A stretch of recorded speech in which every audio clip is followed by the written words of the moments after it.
Merci beaucoup. Donc, alors avant de prendre cette question-là, la question juste avant, c'était est-ce que tu peux éclairer un peu mieux ce qu'on appelle la subjectivité de chacun? Alors, c'est effectivement un terme que les psychanalystes utilisent. C'est un terme plutôt, pas que, hein, mais c'est un terme qui est utilisé plutôt de manière récente dans la psychanalyse. Au départ, pour Freud, le sujet, c'est le sujet de l'inconscient. C'est peut-être ça quand même qui est important à rappeler, dans le sens où, quand on parle du sujet, on parle de la vie intérieure, en fait. On parle de ce qui, finalement, organise, ce qui permet de sentir dans le rapport à la réalité, de pouvoir se reconnaître dans son rapport à la réalité et dans son lien aux autres, reconnaître que ce qui se passe dans la vie matérielle et surtout dans les échanges nous ressemble et ressemble à qui on est dans le sens qui on a l'impression d'être, qui on a le sentiment d'être intérieurement. C'est ça qu'on appelle aller chercher la subjectivité. Je vois Vincent qui veut compléter. Et bien sûr. Alors, je ne viens pas à l'écran, je le dis pour les personnes qui sont sur Internet, parce que je vais rester devant l'ordinateur pour accueillir vos questions aussi. Mais a priori, vous devez m'entendre assez bien, parce qu'on a fait des tests avant. Oui, je veux compléter parce que dans notre clinique, et particulièrement celle de l'accueil convivial et thérapeutique, je pense on a l'habitude de se référer à la notion de subjectivité, et ça dépasse le cadre de la théorie analytique en vérité.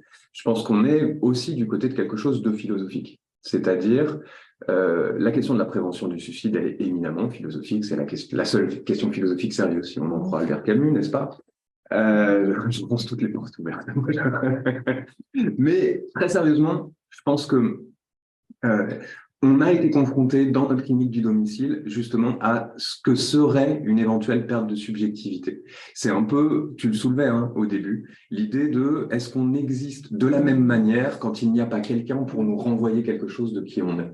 Et je pense vraiment que non, et je suis pas le seul. Après, justement, les philosophes peuvent s'écharper sur la question très longtemps, et on va les laisser le faire. Hein. Moi, j'ai pas choisi psycho pour rien non plus. Néanmoins, ça restait notre question, à savoir, est-ce que les personnes que nous rencontrions se sentaient exister pour les autres dans l'ensemble de ce qu'elles portent à l'intérieur d'elles. Et ça, c'est ni psychanalytique, ni quoi que ce soit. C'est je pense, vraiment quelque chose d'universel sur lequel l'ensemble de l'humanité peut se retrouver. Mon auteur favori, c'est Romain Gary, hein, et, il a beaucoup écrit sur le fait que, bien souvent, l'homme, on crève d'être seul. C'est pour ça que les chiens, c'est dépassé et qu'il faut plus et qu'il faut les éléphants. Et on essaye d'être des éléphants, justement. On essaye, en fait, d'être des personnes qui pas sentir qu'on est en mesure d'accueillir tout ce que l'autre porte. Voilà. C'est une gageure, hein. On n'y arrive jamais complètement. Mais pour des personnes qui sont en grand isolement, c'est déjà assez difficile d'arriver avec notre propre subjectivité et tout ce qu'on porte et d'exister pour eux. Et c'est encore plus difficile de leur faire sentir qu'ils vont pouvoir exister complètement pour nous. Mais je dirais que l'un conditionne presque l'autre. Et c'est un peu en filigrane hein, de ce que tu as développé. Moi, encore une fois, j'ai été très content de l'entendre.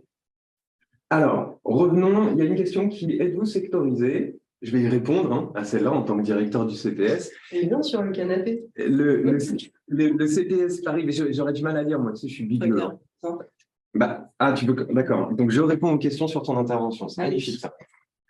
Bien. Donc, êtes-vous sectorisé? Le CPS Paris en lui-même, non. Enfin, si, il a un intersecteur France entière.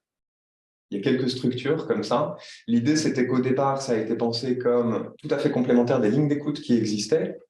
Alors, je dis les lignes d'écoute qui existaient, elles existent toujours. C'est juste que maintenant, en plus, en prévention du suicide, il y a le 3114, dont on ne parlera jamais assez, hein, le numéro national de prévention du suicide, avec qui nous travaillons, bien sûr, en étroite collaboration. Et l'idée, c'était que quelqu'un qui se trouvait à Paris avoir des idées suicidaires pouvait être accueilli chez nous, peu importe son lieu de résidence. La base, c'était ça. Évidemment qu'on va travailler différemment hein, avec quelqu'un qui habite à Marseille ou quelqu'un qui habite le quartier. On est comme tout le monde. Pour l'accueil convivial et thérapeutique, comme nous sommes les heureux bénéficiaires hein, d'une subvention de la Conférence des financeurs de Paris, nous accueillons des seniors parisiens. Voilà, Donc, dans l'accueil convivial et thérapeutique. On peut faire des exceptions, on peut travailler des choses, en fait. Il y a toujours moyen de s'arranger, sachant que on est en train de travailler avec la M2A Centre, donc la Maison des aînés et des aidants, et l'association Paris Autonomie Saint-Jacques, si je ne m'abuse, à monter un autre accueil convivial et thérapeutique, Rive Gauche, voilà, dans le 6e arrondissement. On espère que la conférence des financeurs verra l'intérêt, parce que vous aurez compris qu'avec l'aide au déplacement et tout ce qu'on a dû lever de difficultés matérielles pour que les patients viennent, on accueille quand même une majorité de patients qui habitent le nord-est parisien, mais que le besoin existe surtout Paris, et que nos amis de la M2A Centre, qui connaissent notre dispositif et avec qui on a déjà travaillé, ont très très envie, voilà, de développer une action pour des personnes au centre de Paris. Voilà. Ça, c'était pour la question de la sectorisation.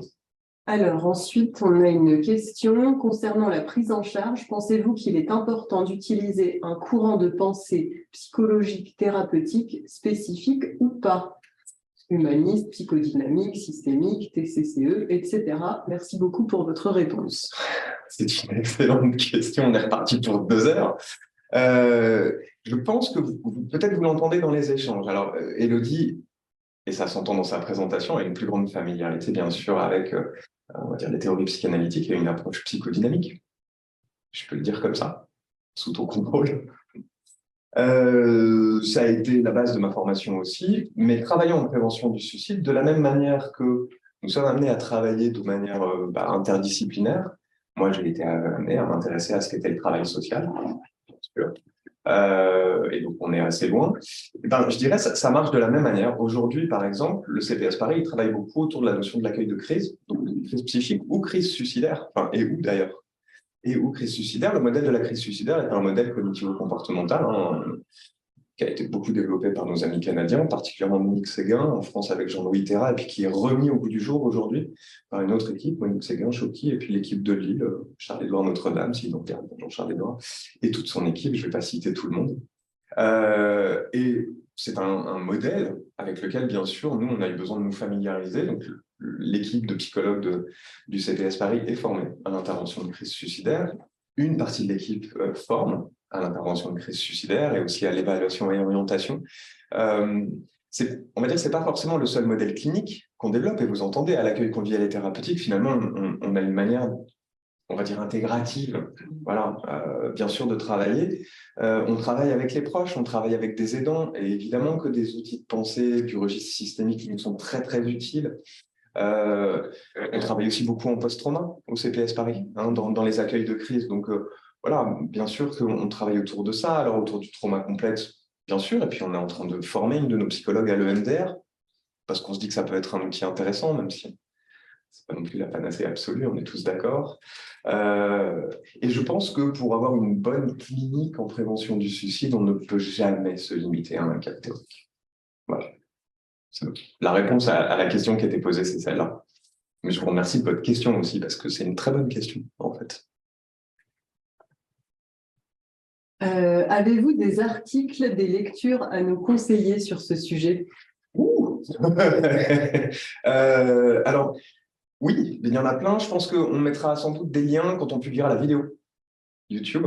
Et c'est vrai qu'on se dit ça à chaque fois, et puis on s'est un peu loupé. J'ai pas relancé. Georges Jovelet devait me donner des liens pour la dernière vidéo. Je l'ai pas relancé. Georges, si tu nous regardes, envoie-moi les liens, je les mettrai. Donc, si vous ne connaissez pas, il y a une chaîne YouTube du séminaire sur laquelle on met les replays. Vous pouvez vous y abonner. Je vous encourage à le faire. Et en général, on met des liens dans les descriptions des vidéos. Voilà. On est devenu YouTubeur maintenant. Absolument super. Alors après, les lectures, c'est assez intéressant parce que c'est vrai qu'on n'a pas détaillé ça. En prévention du suicide des personnes âgées, moi j'ai commencé à y travailler il y a 15 ans pour cette association, et on n'était pas non plus hyper nombreux. Il y avait Marguerite Charazak qui avait écrit un livre de référence. Ça n'a pas changé, c'est toujours le livre de référence sur la question, en fait. Donc, il y a Marguerite Charazak, bien sûr. Son ex, Paul ou Pierre? Pierre Charazak aussi a quand même écrit sur la question, mais pas forcément directement en prévention du suicide, mais sur l'approche interdisciplinaire et sur la manière de travailler autour justement du sujet. Il a quand même écrit des choses super intéressantes. Et puis, bah, on mettra des références. Après, Élodie m'a fait remarquer dans la préparation, moi, j'avais écrit un article dans Gérontologie et Société il y a quelques années qui s'appelait Suicide, rupture, lien. Et c'est amusant parce que c'était avant qu'on commence ce travail, longtemps avant d'ailleurs, mais que dans cet article, il y avait déjà une préfiguration de ce que serait l'accueil convivial et thérapeutique. Je me vante un peu là, mais ça dit bien que j'ai de la suite dans les idées quand même. Est-ce que vous allez refaire un peu un retour d'expérience de cet accueil pour voir un peu, enfin, comme un questionnaire, si je veux dire, une personne vient depuis 1 an, est-ce que ces idées sont diminuées, enfin, pour faire un peu un retour sur pour avoir voilà, savoir exactement ce qu'on fait. Cette question, très bonne question. Merci beaucoup. Mais ça, c'est un peu les charmes dans mon doigt d'animateur du projet. Quand on a pensé une dimension de recherche tout de suite. On a cherché à financer, en fait, une recherche. On a même été très, très ambitieux parce qu'on a soumis un projet qui était une évaluation avec une dimension dite écologique, en fait. L'idée, c'était, est-ce que pour le nord-est parisien, ça changeait vraiment quelque chose, notamment dans la représentation de l'ensemble des acteurs des accompagnements sur ce qu'était le suicide des personnes âgées et comment on pouvait l'accompagner. On n'a pas eu de financement. Et du coup, voilà, on se repose, nous, beaucoup sur une évaluation au fil de l'eau de la participation de chacun. Parce que vous aurez entendu qu'on joue sur les différents cadres et sur les différents temps, et que par conséquent, on a quand même en permanence, et même maintenant que je n'anime plus l'atelier, mais que j'essaye de participer au débriefing et à la réunion de préparation d'avant, parce qu'on se retrouve le midi et qu'on évoque des questions cliniques, on a finalement une assez bonne idée d'où on est chacun et de son évolution. Voilà, chaque membre du groupe individuellement. Donc, du coup, on se repose un peu là-dessus et donc on ne fait pas forcément de questionnaire. Je pense à ça parce que ça pourrait être un élément pour par exemple, le 93 où je pense qu'il n'y a rien et de dire, bah voilà, là, sur Paris, il y a eu telle chose montée, tel résultat. C'est pour penser au département. Ouais, parce que financer aussi, quoi. C'est ça. La vraie gageure, c'est celle de l'évaluation d'un dispositif comme celui-là. C'est pour ça qu'on était parti sur l'idée d'une évaluation dite écologique, parce que si vous vous centrez uniquement sur un marqueur qui serait, par exemple, le nombre de suicides de personnes âgées sur le territoire, vous n'allez pas aller loin du tout. Voilà, sachant qu'en plus, à Paris, le taux de suicide reste bas, même s'il augmente. Et on sait qu'en ce moment, par exemple, il y a une augmentation de 10% du passage aux urgences des plus de 65 ans pour tentative de suicide. Surprenant, et puis ça passe un peu sous le radar parce qu'il y a une telle augmentation de l'idéation suicidaire chez les jeunes qu'en fait on est centré là-dessus. Voilà, sachant qu'au CPS on a aussi un dispositif pour les étudiants qui s'appelle la CAP, la cellule d'aide psychologique pour les étudiants, qui nous sert de dispositif pilote pour tester un peu des prises en charge de courte durée d'évaluation et d'orientation, puisque c'est quand même un peu la vocation, enfin en tout cas la place que peut occuper un centre comme le CPS en fait dans l'offre de soins parisienne. Surtout quand on sait les délais d'attente de certains CMP, pas tous, et c'est tellement disparate en fait que pour les patients, des fois, c'est un peu la loterie, quoi. Donc, pas seulement, hein, je veux dire, du côté de la lutte contre l'isolement, l'enjeu, c'est aussi d'avoir des espaces dans lesquels les patients peuvent s'inscrire ici et rester, et notamment des espaces groupes. Et c'est bien pour ça, justement, que nous montons aussi des espaces cliniques, on va dire, alternatifs. Voilà, on n'est plus du côté uniquement de l'accueil de crise, mais bien dans quelque chose qui s'inscrit dans la durée, et effectivement du côté de la lutte contre l'isolement. Voilà. Donc on est sur ces deux versants-là. Mais sur la question de l'évaluation, je pense. Mais bon, voilà, recontactez-nous, on discute. Ouais, bien sûr. Ouais. Et puis on aime beaucoup, évidemment, accueillir des stagiaires, vous l'avez entendu. On les fait bosser, donc on les rémunère, tu l'as dit, c'est un point que je trouve vraiment important. Alors on les rémunère, on les indemnise, pardon, c'est des stagiaires psychologues, appelons-nous. Mais l'idée, c'est qu'ils apportent une véritable contribution à un dispositif thérapeutique. Je pense qu'eux-mêmes nous renvoient quelque chose, c'est plutôt chouette. On a un ancien stagiaire dans la salle, d'ailleurs, Rémi. Un stagiaire un peu particulier parce que il travaille déjà dans le quartier sur des dispositifs d'accompagnement. Mais voilà, je dis ça parce que on essaye aussi régulièrement de les faire bosser sur la question, bien entendu. Donc on n'a encore jamais trop réussi du côté de l'évaluation du dispositif. On est encore jamais allé de ce côté-là. Mais oui, c'est comme une espèce de question lancinante. On la garde avec nous, on y revient de temps en temps. Donc merci de la reposer parce que ça va nous obliger à y repenser. Et c'est plutôt intéressant. Sur les questionnaires justement d'évaluation, mais par les personnes de la structure qui sont accueillies, elles. C'est-à-dire? Parce que nous avons travaillé, enfin moi j'ai travaillé pendant longtemps avec Maud dans un accueil de jour pour personnes atteintes d'Alzheimer. On était censé leur faire passer aussi les questionnaires d'évaluation. Oui. Et donc ça aussi, ça peut être un élément intéressant, peut-être pas tout le temps bien sûr, mais une fois par an, pour des personnes, d'abord de voir aussi si elles sont venues, si elles restent, enfin voilà, le temps passé quoi finalement, et d'avoir pas forcément des chiffres pour comptabiliser, mais ça donne une idée de la présence, de l'assiduité, de tout ce que ça peut impliquer. Après l'évaluation elle-même, c'est ça. à la personne. Ce qui est difficile à faire. Alors, ce qui est difficile, en fait, c'est d'en faire quelque chose d'intéressant. Notre constat, nous, on l'a fait une année. Et je vais le dire tel quel, c'était chiant. Mais vraiment, quoi. Et même parce qu'on s'était dit, on va aussi laisser les questions ouvertes avec juste un cadre de réponse et allez-y, dites ce que vous voulez, et on n'a rien eu du tout. Alors que vous aurez compris qu'il y a une espèce de fonctionnement de démocratie participative où on choisit des activités ensemble, etc.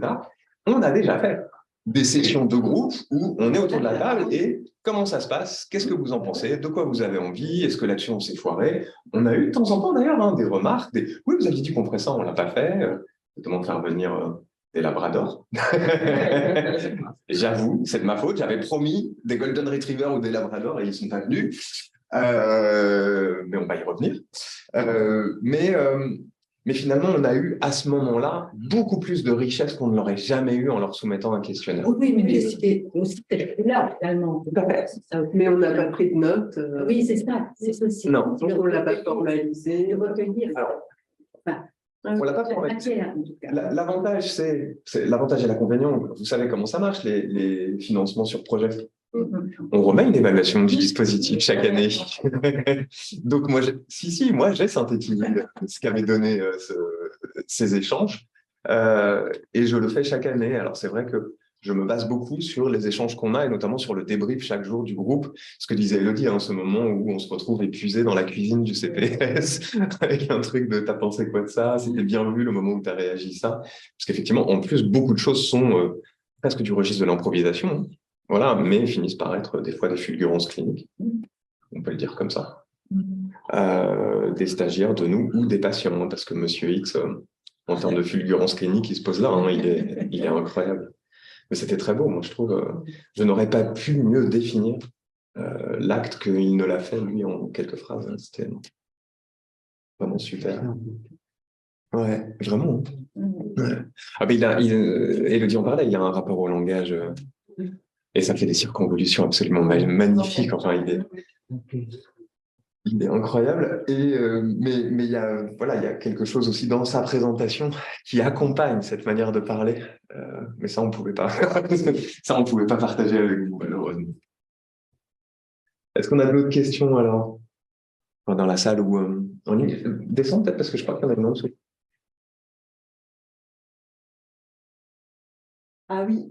C'est une bonne question parce que j'en ai pas parlé parce que j'avais peur de ne pas avoir assez de temps. Pouvez-vous nous dire quelques mots sur votre clinique, sur le pendant et l'après-crise Covid? Je vais commencer par le pendant. Je vais raconter ma life. Il se trouve que j'ai repris la gestion du CPS le 16 mars 2020. Ouais. Un beau cadeau du conseil d'administration qui peut-être nous regarde et que je salue. Et donc, oui, on a dû tout de suite organiser la vie pendant le confinement, avec un truc où en plus notre système de téléphonie tout à fait obsolète n'était pas accessible à distance. Donc notre mode de fonctionnement pendant le Covid, c'était que les patients, bien sûr, on était fermés, premier confinement, on a ouvert les suivants, comme la plupart des structures de soins. Ils se sont quand même rendus compte que c'était un peu une cata de fermer des CMP pendant une pandémie. Et heureusement, mais donc pendant le premier, nous étions fermés, on était tous chez nous, à bricoler avec du matériel et une téléphonie qui ne marche pas. Donc, on avait un message répondeur. Ça a déjà été une minute de le modifier, le message de répondeur. On en était là. Ça a pris 24 heures. Mais on a fini par pouvoir le faire, donc on encourageait les patients à laisser un message qu'ensuite on recevait par mail, qu'on écoutait, etc., et on se répartissait les situations par téléphone. Et il se trouve que notre inscription parisienne, l'étendue de nos partenariats fait que on a été sollicité par le département de Paris, la protection civile, ensuite la Croix-Rouge, sur des situations de personnes à domicile avec des idées suicidaires. Et une très très grande majorité de patients âgés, voire très âgés et pour certains indépendants. Comme il se trouve que les DAC et les M2A parisiennes nous connaissent aussi. Une bonne partie de l'équipe du CPS était chez elle avec son téléphone portable en anonyme à rappeler des personnes âgées qui allaient très très mal et qui étaient en situation de crise. Et on a compté 70 signalements qui ont donné lieu à une forme de suivi relâché par téléphone pendant le premier confinement. Et puis, quand on a rouvert, vous vous doutez bien qu'avec cette population vulnérable, on n'allait pas dire venez, tiens, enlevez vos masques et bouffez des gâteaux sous la grande barrière. Et donc, on a personnalisé l'accompagnement. Voilà, on a beaucoup compté sur là où les stagiaires qu'on avait à l'époque. La stagiaire, Francesca, qui a fait un travail remarquable avec nous à ce moment-là, d'accompagnement des patients, mais l'équipe aussi, tout le monde s'y est mis, je dirais vraiment. Mais l'idée, c'était de personnaliser ça quand on a pu de faire du domicile. Oui, et puis quand même de personnaliser, mais de continuer à essayer de proposer quelque chose qui fasse groupe. Ouais. Dans le sens où en donnant des nouvelles des uns aux autres, en donnant des nouvelles du centre, que ça se transforme pas en un accompagnement individuel par téléphone, mais qu'on fasse exister encore un peu quelque chose. Ça a été très long, ça a duré plus d'1 an en fait. Ouais. Oui, avant qu'on s'autorise à reprendre un groupe. Et puis là, ça fait finalement pas longtemps qu'on a ce sentiment. On est toujours en contexte pandémique mondial, mais enfin, on s'entend tous, on est quand même sorti de quelque chose. Là, on ne porte pas de masque, mais au CPS Paris, on a fait le choix de continuer à le porter dans les consultations individuelles. Et en groupe, nos patients le portent, parce qu'on leur a jamais demandé, en revanche, s'ils étaient vaccinés ou pas. Nous, on sait qu'on l'est, puisque c'était une obligation pour l'ensemble du personnel du centre. Donc, entre nous, on accepte l'idée que de ne pas porter le masque si on est dans un espace qui n'accueille pas de patients, comme c'est le cas ici. Mais dans le groupe, ils le portent, sauf que on est un peu foutu parce que la vérité, c'est que sous la grande verrière, quand ils mangent des gâteaux, le masque, il est là. Voilà. Mais c'est aussi pour marquer un principe qui est qu'on reste un lieu convivial, certes, mais thérapeutique aussi, et que comme c'est un lieu de soins, si les patients peuvent ne pas repartir avec une maladie de plus, c'est cool. Voilà. Et donc, dans les consultations individuelles, on continue de le porter. Bref, je disais ça parce qu'on a mis du temps à reprendre vraiment la dimension groupale et je dirais presque, nous, à s'autoriser à la faire vivre parce que les patients, pour le coup, ils demandaient. Oui, mais nous, on avait peur pour nos patients, tout simplement aussi. On a quand même eu des patients qui ont été hospitalisés pendant des mois. On a des patients du groupe, en fait. Donc, on hésitait quand même beaucoup à les faire revenir en groupe. Et ça a affecté, ça a beaucoup affecté. Et là, je dirais que ça commence tout juste depuis la rentrée de septembre 2022 à ressembler à nouveau à ce à quoi le groupe ressemblait au début, en fait. Mais il y a vraiment eu toute une période de l'après-Covid où on marchait un peu sur des œufs, on évitait d'accueillir des nouveaux patients, du coup on ne parlait pas trop de notre dispositif aux différents partenaires. Enfin. Ouais. Et puis, pour parler de la clinique plus large du CPS Paris, parce que ça participe de ça, post-confinement, on a été extrêmement mobilisés pour une population plus jeune, et notamment les étudiants. Et c'est au départ la Fondation de France qui nous avait contactés et nous demandait si on avait un projet, en fait. Et c'est là qu'on a monté la CAP, donc la cellule d'aide psychologique pour les étudiants. Et on le constate, c'est-à-dire que là, aujourd'hui, si on prend la file active du CPS en 2022, alors, on est toujours à, on va dire, 20% de personnes de plus de 60 ans, ce qui est pas mal quand on se souvient qu'on partait de 20%. Voilà. Mais on est passé à 40% de moins de 30 ans, ce qui est exceptionnel. Voilà. Chez nous, on était plutôt autour de 20%. Et vous voyez que le reste était occupé par des personnes entre 30 et 60, parce que c'est quand même là aussi que il y a la majorité des suicides, en fait. Voilà. Mais donc sur la clinique, effectivement, on a dû la faire évoluer, on a été mobilisé différemment avec différentes populations. On a fait ce constat que le premier confinement avait vraiment été très angoissant pour la population âgée et que quelque part, ils sont très vite retombés sur leurs pieds. Et au passage, parce que c'est intéressant en termes cliniques, la population adulte, justement 30-60, traditionnellement accueillie au CPS, le premier confinement, elle l'a plutôt bien vécu. Et on avait beaucoup de témoignages de patients qui disaient moi, je trouve ça cool parce que là, en ce moment, tout le monde vit comme je vis depuis des années.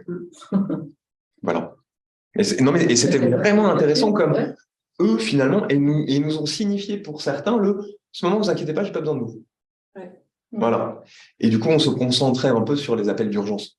On ne va pas dire ça comme ça. Mais bon, ces patients-là, on les a trouvés après, évidemment. Donc oui, non, ça a été une évolution intéressante. Hein.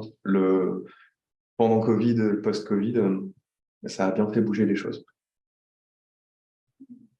Alors, on a une question de Madame Adrien. Parmi les personnes accueillies au sein de votre dispositif, y a-t-il des personnes ayant des pathologies démentielles? Si oui, comment sont-ils intégrés avec les autres personnes n'ayant pas de troubles cognitifs? Alors, on l'a dit, comme ce n'est pas un critère d'exclusion, bien sûr, nous accueillons des personnes qui ont des troubles cognitifs. C'est intéressant parce que le constat que nous faisons, et on l'a vraiment pensé, réfléchi régulièrement, c'est que parfois ça marche super bien et parfois pas du tout. Et je suis pas sûr qu'on soit exactement au point sur ce qui fait que ça marche et ce qui fait que ça marche pas, mais on a quand même quelques idées. C'est quand même des éléments de personnalité Et c'est qui n'ont rien à voir avec les troubles cognitifs ou leur gravité. Exactement. C'est essentiellement des éléments de troubles de la personnalité, de personnalité. Bah justement, on va dire, voilà, si on fait troubles cognitifs et troubles de la personnalité, je pense que si vous avez une clinique en psychiatrie du sujet âgé, vous pouvez vous représenter de la difficulté que c'est, en fait, et dans l'évaluation, et dans l'accompagnement, et dans l'adhésion à ce qui serait un accompagnement efficace. Et c'est aussi là que nous, on a souvent été sollicités, parce que les dispositifs classiques d'accompagnement des troubles cognitifs étaient mis à mal, hein, que ce soit une ESA ou un centre d'accueil de jour. Voilà, c'est des patients qui vraiment mettaient même en difficulté certaines institutions, et qu'on n'est pas beaucoup plus efficace. Voilà, là-dessus, en tout cas, notamment parce que je pense, on parlait alors, clinique de la subjectivité, donc, parce qu'on y revient, c'est assez difficile, pas tant de faire sentir à une personne qu'elle existe en tant que sujet pour nous, même si les troubles cognitifs ne sont pas aidants là-dessus, mais de nous exister en tant que sujet, avec une pensée qui nous est propre et qui ne s'oppose pas, mais qui au contraire peut collaborer avec la pensée de la personne qu'on a en face de nous. Chez quelqu'un qui a des troubles cognitifs, ça ne s'inscrit pas. Ça. En revanche, le côté rituel de l'accueil convivial et thérapeutique est absolument super. Et ça fait un truc qui fonctionne super bien. Et il y a notamment alors, un patient qui est celui pour lequel vraiment il y a eu le plus de bénéfices à sa venue et qui avait des troubles cognitifs avancés, qui allait en centre d'accueil de jour tous les autres jours de la semaine. Et c'est eux qui nous ont dit ça tombe assez bien parce que le mercredi, figurez-vous, il ne vient pas chez nous. Super.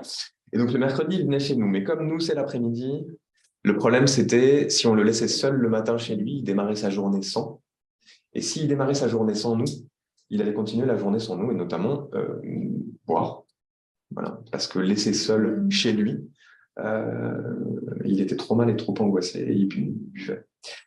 Et donc, on avait finalement trouvé une espèce de modus operandi où on travaillait beaucoup avec l'accompagnement, c'était Libellia qui l'accompagnait. Et donc, il faisait ça, voilà, tous les autres jours, il l'accompagnait au centre d'accueil du jour. Le mercredi, il l'accompagnait chez nous. Et donc, on avait cette manière de faire, c'est-à-dire que parfois, il savait plus où il devait venir, et donc il disait non au chauffeur, et le chauffeur avait mon numéro de portable, il m'appelait sur mon portable pour être sûr de m'avoir, et je parlais en fait à ce patient pour lui rappeler qui j'étais, etc., etc. Et en général, on arrivait à le faire venir. Du coup, c'est arrivé qu'il arrive ivre et très mal, et très angoissé, et il repartait toujours avec le sourire. Et donc, je sais que les chauffeurs de Libellia, à chaque fois, ils avaient un truc, mais qu'est-ce que vous faites? Mais qu'est-ce que vous faites dans ce moment? Ça, on ne savait pas, mais en tout cas, on faisait quelque chose. Alors, on lui donnait beaucoup de café, ça c'est sûr, mais pas que. Et je pense qu'effectivement, Lui, mais ça tient à sa personnalité, ce patient-là, il avait un vrai bénéfice à la présence de l'autre. Bon, il avait tendance à raconter tout le temps les mêmes anecdotes, mais ça dérangeait personne. Parce qu'en plus, il le faisait. Les anecdotes étaient bien. Ses anecdotes étaient chouettes. Il avait quand même cuisiné pour le chat d'Iran, c'était pas rien. Et dans cette tango. Et fait de la boxe. Il fait de la boxe, exactement. Non, il était incroyable. Et il avait cette dimension, enfin, il était extrêmement attachant, quoi. Et donc, le groupe était attaché à lui, c'est-à-dire que quand on ne le voyait pas, ça inquiétait tout le monde. Et comme au bout d'un moment, certains membres du groupe, des habitués, avaient compris que j'avais le chauffeur au téléphone, ils me demandaient, il vient aujourd'hui ou pas, alors? Donc voilà, ça peut fonctionner. Mais peut-être, oui, peut-être c'est important quand même de dire dans quelle situation ça n'a pas fonctionné, parce que quand même, souvent, ça n'a pas fonctionné. Bah, peut-être tu peux le dire. Je ne suis plus sur le canapé.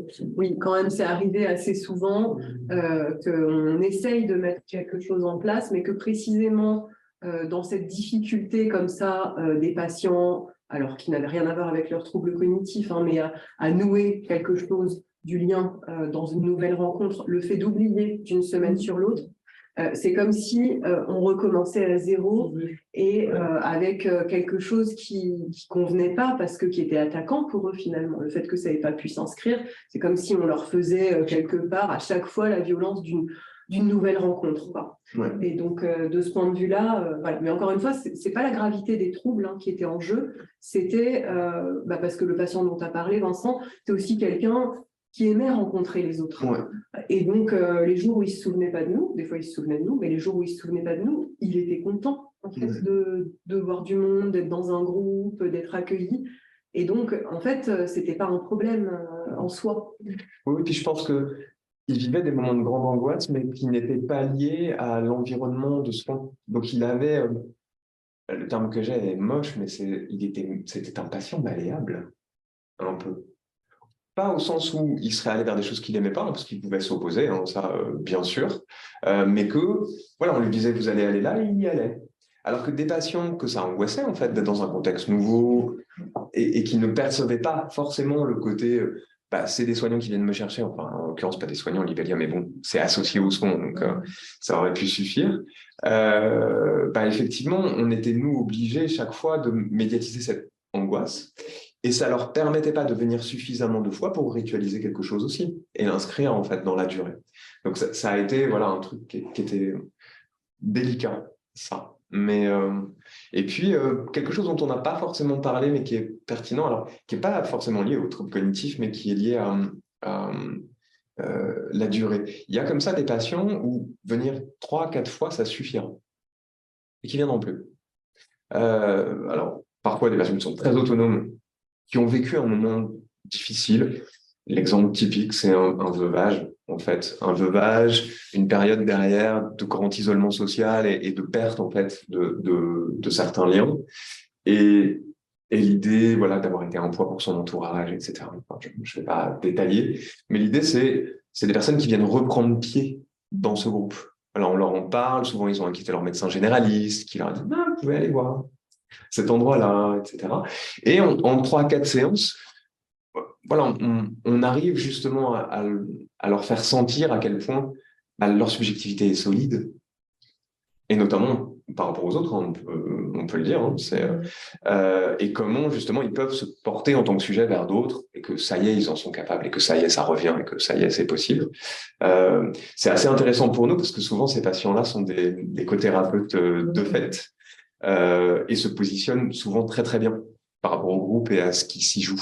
Voilà, donc on les repère vite. Et j'en parle là parce que justement des patients avec des troubles cognitifs débutants sont mis en difficulté de ce côté-là et que au contraire, le groupe finit par être révélateur de ces difficultés et a plus un effet délétère, je dirais, sur leur état psychique.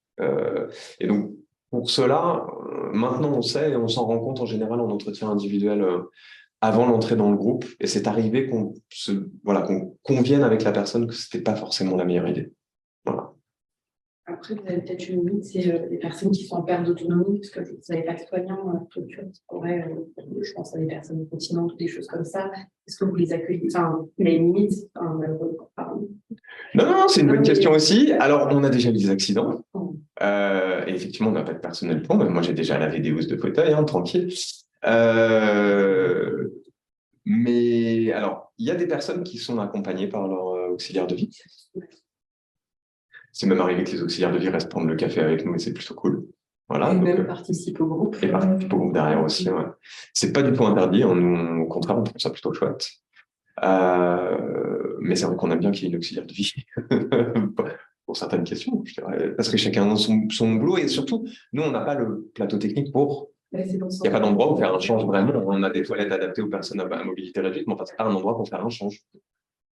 Donc, il y a ça. Après, le groupe dure 1h30. Donc, en termes d'accompagnement, voilà, il y a des choses qui sont jouables. Et donc, là encore, c'est pas une contre-indication, c'est quelque chose auquel on va réfléchir. On va essayer d'aménager un cadre là-dessus. Et c'est vrai que, en plus, même dès le départ, on avait pensé des partenariats avec les services d'aide à domicile, hein, avec les SAD. Ça marche plutôt bien. Je crois qu'on est au bout des questions. Il y a une chose dont on n'a pas parlé, c'est la question d'un aval. Quand on a monté ce groupe, on pensait que ce serait un moment dans la prise en charge. Voilà, que par la suite, on pourrait orienter soit vers des activités classiques, soit travailler une orientation vers un lieu de soins plus pérenne, etc.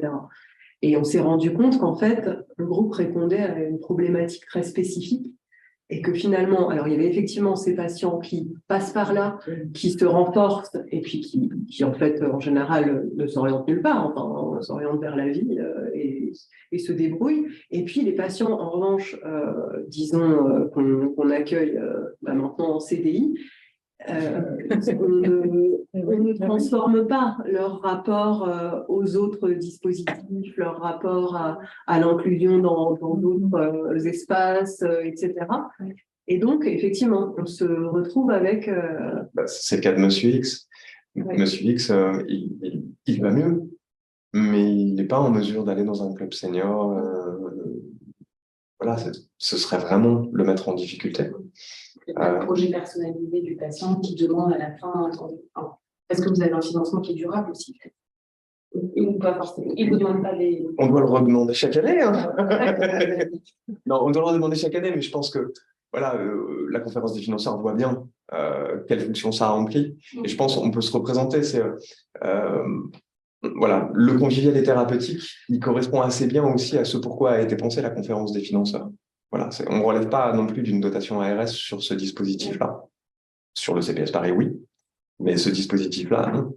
On est dans une forme d'entre-deux, le fameux médico-social qui existe sans exister comme le martipilami, quoi. Donc, moi, dans l'état PPP, ce DG, il demande à un moment donné une fin de prise en charge, et puis il y a un projet qui adopte. Et en fait, je vois qu'il y a des patients qui sont là depuis très longtemps. Et moi, j'essaie, dans le cadre des modules du sujet âgé, de créer un accueil de l'après-midi. Et en fait, ça a été refusé dans le projet qui a été alors que ça existe sur un autre secteur. Et justement, ça fait tout le même travail que vous faites et ça a été refusé. Du coup, c'est ça, en fait, aussi, c'est le côté du mouvement de fin de prise en charge, des projets, Ouais, non, je pense que voilà, un dispositif comme celui-ci est un vrai dispositif de prévention du suicide efficace, même si on n'a pas les données scientifiques pour le prouver, on le sait, mais c'est difficile de le faire relever d'un financement sanitaire. Il faut peut-être que je demande à la conférence des financeurs du 93, ouais, clairement. C'est CDF 93. Donc, il y a des appels à projets annuels. Et je pense que ça correspond plus. Ça suppose de nouer des partenariats efficaces avec des acteurs des différents champs, du médical et du social. Et je pense que, voilà, parce qu'on parlait de Sigrid Darquet tout à l'heure, qui est de infosuicide.org, je ne saurais trop vous conseiller de vous inscrire à la newsletter d'Infosuicide si la prévention du suicide vous intéresse. C'est une mine d'informations, elle a une veille mondiale, hein.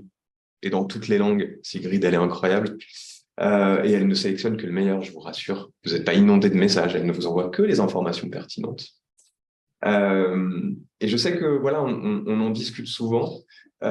Cette difficulté qu'on a parfois à faire comprendre, y compris à des partenaires, que puisque le suicide est toujours multifactoriel, qu'il n'y a jamais une cause unique à un suicide, la prise en charge d'une personne qui a des idées suicidaires, elle n'est jamais unique. C'est l'envoyer voir un psy, ça suffira jamais. Voilà.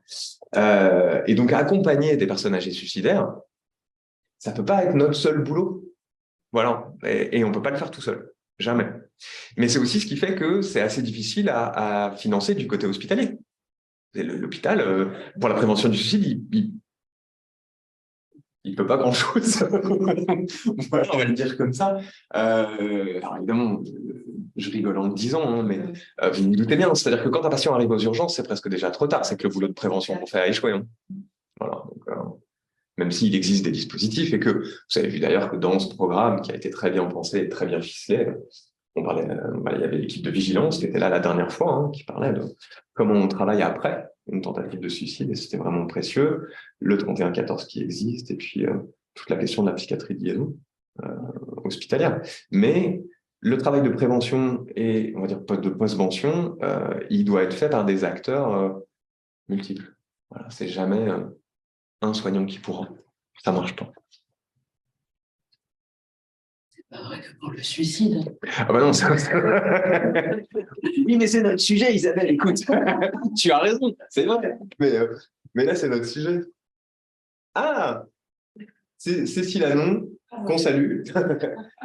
Dit que ça y est, elle est inscrite à la newsletter du site un peu suicide. Je le dirai à Sigrid Darkel, qui sera très contente.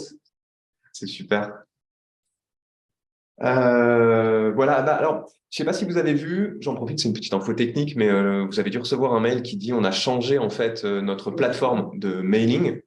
Donc, si jamais quelqu'un a eu du mal à recevoir le lien, etc., il faut aller regarder dans ses spams, puisque comme c'est une nouvelle plateforme, peut-être qu'en tant qu'expéditeur, on n'est pas reconnu par votre serveur de mail. C'est un truc, voilà, c'est technique. Et le lien d'inscription à la mailing list a changé. Alors, pour ceux qui sont inscrits à l'ancienne, ne vous inquiétez pas, vous n'avez rien à faire. Mais pour les autres, voilà, il y a des liens à partager et n'hésitez pas à faire circuler les mails qu'on vous envoie. Voilà. On a évidemment en ligne, on a encore de la place. Hein. Sur place, ça va devenir serré, mais en ligne, on a de la place. Donc, bah, merci à tous de votre participation, de vos questions, de vos remarques et de votre intérêt. Et puis à bientôt. La prochaine est quand ? Le 7 avril. 7 avril, et c'est Édouard Laune. Ah, c'est Édouard Laune, qui est. Alors, j'avais mon nom. Voilà. Et mais d'ailleurs, pour ceux qui n'ont pas vu, alors Info Suicide a relayé l'info, je le sais, ils ont lancé une plateforme pour les endeuillés par suicide, dont le nom m'échappe maintenant, bien entendu. Mais donc voilà, Édouard à Lyon, et qui est le responsable du CPS de Lyon, a fait un super boulot sur l'accompagnement du deuil par suicide, qui est quand même particulier, et il viendra nous en parler. On a cette chance. Et puis ensuite, il y aura Jean-Marie Gomas, dont on parlait tout à l'heure. À très bientôt.